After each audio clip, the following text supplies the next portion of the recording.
குற்றச்சாட்டிலே அவர் கைது செய்யப்பட்டார்.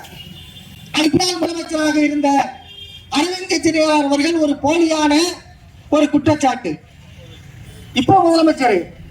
ஆனால் குற்றச்சாட்டு போலியான குற்றச்சாட்டு. குற்றச்சாட்டுல அப்ரூவல் ஆனவரு இப்ப எங்க இருக்காரு? இந்த குற்றச்சாட்டை சொன்னவரு அப்ரூவல் ஆன மாறினவரு இப்ப எங்க இருக்காருன்னா பாரதிய ஜனதா கட்சியில இருக்காருங்க. இதே வழக்குல அதாவது குற்றவாளி என்று நிரூபிக்கப்பட்டவர், குற்றவாளி என்கிற குற்றம் சாட்டப்பட்டவர், அவர் இன்னைக்கு பாரதிய ஜனதா கட்சியில இருக்காரு. அவர் அப்ரூவலா மாதிரி அவர் வந்து கெஜ்ரிவாலை கை காட்டுகிறார் என்பதற்காக அவர் கைது செய்யப்பட்டிருக்கிறார். பல முறை அமலாக்கத்துறை அவருக்கு சம்மதம் அனுப்புறாங்க. நிச்சயமா தெரியும், எல்லா கட்சிகளுக்கும் தெரியும், இந்தியாவில ஜனநாயகத்தை நேசிக்கக்கூடியவர்கள் எல்லாருக்குமே தெரியும், அரவிந்த் கெஜ்ரிவால் கைது செய்யப்படுவார். நாளைக்கு நம்ம எல்லாம் சொல்றோம்ல, இன்னொரு முறை இந்தியா கூட்டணி ஆட்சிக்கு வந்துவிட்டால் கண்டிப்பா தமிழ்நாடு முதலமைச்சர் கூட இந்தியா கூட்டணியில கண்டிப்பாக பாரதிய ஜனதா கட்சி ஆட்சிக்கு வந்துவிட்டால் தமிழ்நாடு முதலமைச்சர் கூட கைது செய்யப்படலாம் அப்படின்னு சொல்றோம். கேரள முதலமைச்சர் கூட கைது செய்யப்படலாம் அப்படின்னு சொல்றோம். அப்படின்னா நிச்சயமாக அவர் கைது செய்யப்படுவார் என்கிற நிலைமையை அவர்கள் உருவாக்கினார்கள். ஏன்னா அவருடைய நோக்கம் எப்படியாவது ஆம் ஆத்மி கட்சியை தனித்து வச்சிருக்கணும், நம்மளோட சேரலனாலும் பரவாயில்ல, இந்த வாக்குகளை இணைந்து விடக்கூடாது அப்படிங்கிற அந்த நோக்கத்தை நிறைவேற்றுவதற்காக இன்றைக்கு அமலாக்கத்துறையின் மூலமாக இவர்கள் இதை செய்திருக்கிறார்கள். மோடியை பொறுத்த வரைக்கும் ஒன்றும் சொல்ல வேண்டியதில்லை. இது வந்து விவசாய பூமி, இருக்கவங்களுக்கெல்லாம் விவசாயத்தை பத்தி நல்லா தெரியும். நான் கூட சமீபத்துல ஒரு துப்பாக்கி சூடு டெல்லியில இன்னைக்கு போராட்டம் நடந்துட்டு இருக்கு. விவசாயிகளுடைய துப்பாக்கி சூடு நடத்தினாங்க. ஒரு இளம் விவசாயி படுகொலை செய்யப்பட்டார். அவர் ஆட்சிக்கு வரும்போது என்ன சொன்னாரு? விவசாயிகளுடைய உற்பத்தி பொருளுக்கு 2 மடங்கு விலை தருவேன், விவசாயிகளை எல்லாம் நாங்கள் வந்து பெரிய அளவுல உயர்த்திடுவோம் அப்படின்னு சொல்லி சொன்னாரு. ஆனா நடந்தது என்ன? அவர் ஆட்சிக்கு வந்த பின்னாடி விவசாயிகளுடைய தற்கொலை தொடர்ந்துகிட்டே தான் இருக்கு, குறையவே மாட்டேங்குது. இப்ப கூட பாத்தீங்கன்னா இன்னைக்கு அவரு குறைந்தபட்ச ஆதாரங்களை சட்டமாக்குவோம்னு சொன்னாரு, அதெல்லாம் செய்யல. ஆனா அதுக்கு மேல என்ன செஞ்சாங்கன்னா, இந்தியாவில் இருக்கக்கூடிய இந்த உணவு தானிய உற்பத்தியை, அதனுடைய வணிகத்தை தனியார் மயமாக்குவதற்காக, கார்பரேட் முதலாளிகளுக்கு கொடுப்பதற்காக ஒரு 3 வேளாண் சட்டங்களை கொண்டு வந்தாரு. 700க்கும் மேற்பட்ட விவசாயிகள் இறந்து போய் அந்த சட்டங்கள் வாபஸ் பெறுவது வந்துச்சு. அது பின்னாடி எழுத்துப்பூர்வமா எழுதி கொடுத்தாங்க. ஆனா இன்றைக்கு வரைக்கும் நடைமுறைப்படுத்தல. அதோடு மட்டும் இல்ல, இன்னைக்கு அவங்க சொல்றதெல்லாம் பொய்ங்கிறதுக்கு ஒரே வித்தியாசம் என்னன்னா, அவங்க ஒரு Facebook ஐடி வச்சிருக்காங்க. அந்த ஐடியில பாத்தீங்கன்னா தஞ்சாவூர் மாவட்டத்திற்கு பாரதிய ஜனதா கட்சி மோடி செய்தது என்ன, அவங்க கட்சியெல்லாம் சொல்ல மாட்டாங்க. மோடி செய்தது என்ன அப்படின்னா, 12 லட்சம் பேர் PM கிசான் வாங்குறாங்க. 12,50,797 பேர் அவங்க சொல்லக்கூடிய அந்த Facebookல அவங்க போட்டிருக்கக்கூடிய நோட்டீஸ்லயும் துண்டு பிரசுரத்திலயும் இருக்கு. உண்மையிலேயே PM கிசான் எவ்வளவு பேர் தெரியுமா தஞ்சாவூர்ல வாங்குறாங்க? 1 லட்சம் பேர் கூட வாங்கல. 1 லட்சம் பேர் கூட தஞ்சாவூர் மாவட்டத்துல வாங்கல. அப்ப எவ்வளவு மோசமானவர்கள், எவ்வளவு பொய்யை கட்டவிழ்த்து விடுவார்கள். கண்ணுக்கு முன்னாடி தெரிஞ்ச விஷயம், கண்ணுக்கு முன்னாடி தெரிஞ்சிருக்கக்கூடிய ஒரு விஷயம்.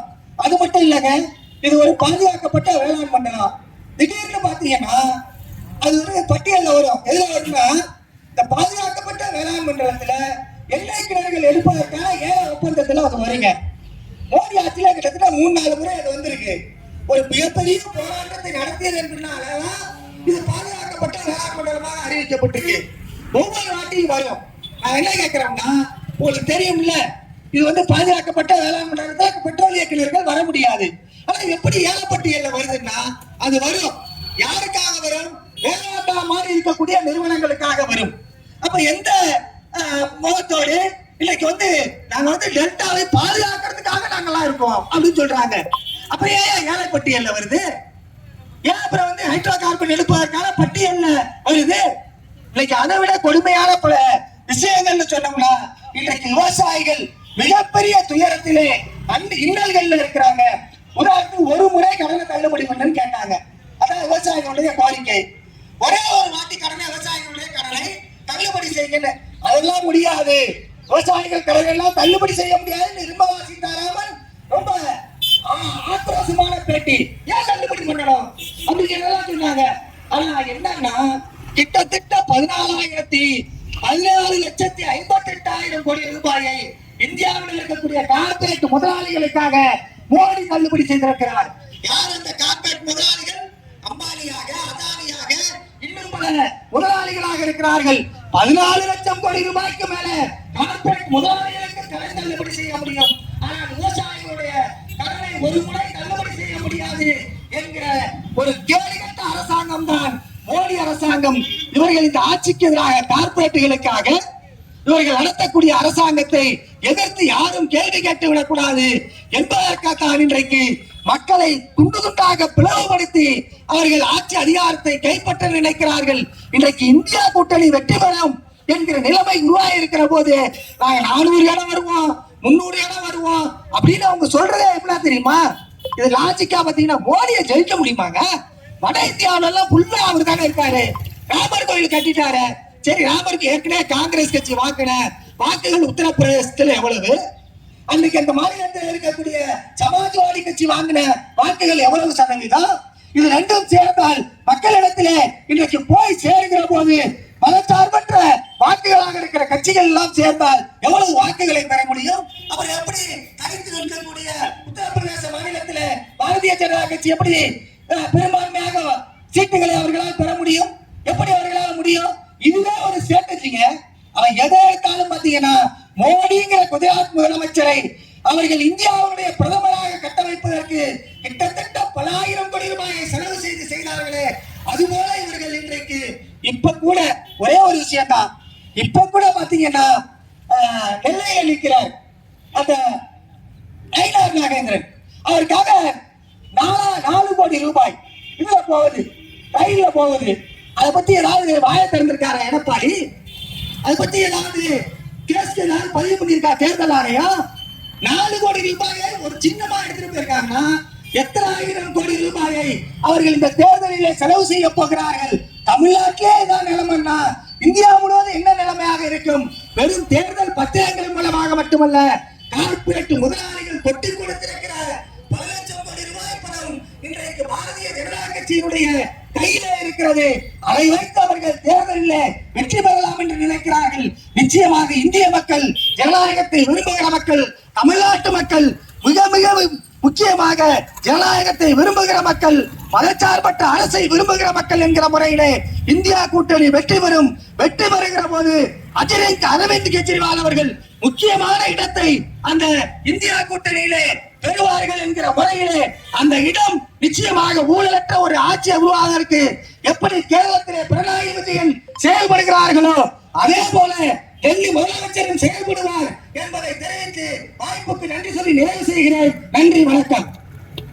திரு செந்தில்குமார் நன்றி. மிக அருமையான உரையை இங்கே நிகழ்த்தியிருக்கிறார். நல்ல பல கருத்துக்களை நீங்கள் எல்லாம் புரிகின்ற வகையில் உங்களுக்கு சொல்லியிருக்கிறார். எங்களுக்கு மிக மகிழ்ச்சியாக இருக்கிறது. தஞ்சையில் இந்த மாதிரி நாங்கள் இந்த முதல் ஆரம்ப நிலைகளில் நாங்கள் நடத்திட்டு இருக்கிறோம். இதுக்கு நீங்கள் எல்லாரும் வந்திருந்து எங்களை ஊக்குவித்திருக்கிறீர்கள். இன்னும் அடுத்தடுத்த கூட்டங்களில் மிகப்பெரிய அளவில் நாங்கள் தஞ்சையில் நடத்துவோம். ஏன்னா அந்த வலிமைமிக்க ஒரு அரசியல் கட்சியாக நாங்களும் தமிழகத்தில் பிஜேபியை வேரோடும் வேரடி மண்ணோடும் எதிர்க்கக்கூடிய ஆற்றலை தமிழகத்திலும் உருவாக்கி காட்டுவோம் என்பதை நான் தெளிவாக இந்த இடத்துல நான் சொல்றேன். அடுத்ததாக இங்க மக்கள் நீதி மையத்தின் நீங்க எல்லாம் எதுக்கு நான் நன்றி சொல்றேன்னா, நீங்க இந்த ஆர்ப்பாட்டத்தை நீங்கள் அத்தனை பேர் மிகவும் சிறப்பித்து இருக்கிறீர்கள் என்பதற்கு நன்றி சொல்றேன். மக்கள் நீதி மையத்தின் சார்பில் தஞ்சை மாவட்ட அமைப்பாளர் தர்ம சரவணன் அவர்கள், நான் இதை முடிச்சுட்டு திருப்பி திரிபுரி சொந்த நகர்ல இருந்து போறேன்.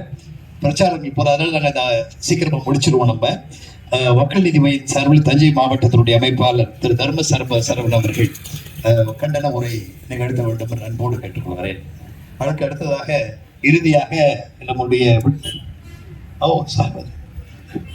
சிபிஐ கடைசி முடிங்க சங்கர் அது அடுத்ததாக விசிக அவருடைய சங்கர் அவர்கள் ஜெயசங்கர் அவர்கள் பேசுவாங்க. அடுத்தது இறுதி உரையில நம்மளை இனிமேதான் துவக்க உரையெல்லாம் ஆரம்பிச்சிருக்குது. நான் தொடர்ந்து தெரியும் விடுதலை சிறுத்தைகள் நான் எல்லாத்துலையும் கலந்துக்கிறவர். திருமாவளவோடு ரொம்ப நெருக்கமாக சகோதரோடு தோழர்களாக இருக்கக்கூடியவர். எல்லா தலைவர்களோடும் நான் பாலகிருஷ்ணன் சார் அவர்கள், முத்தரசன் அவர்கள், திரு மு க ஸ்டாலின் அவர்கள், வைகோ அவர்கள் எல்லோருமே நான் ரொம்ப நெருக்கமாக இருக்கக்கூடியவர். கண்டிப்பாக இந்த அன்புக்குரிய தர்மசர்மா அவர்களை கண்டன உரை.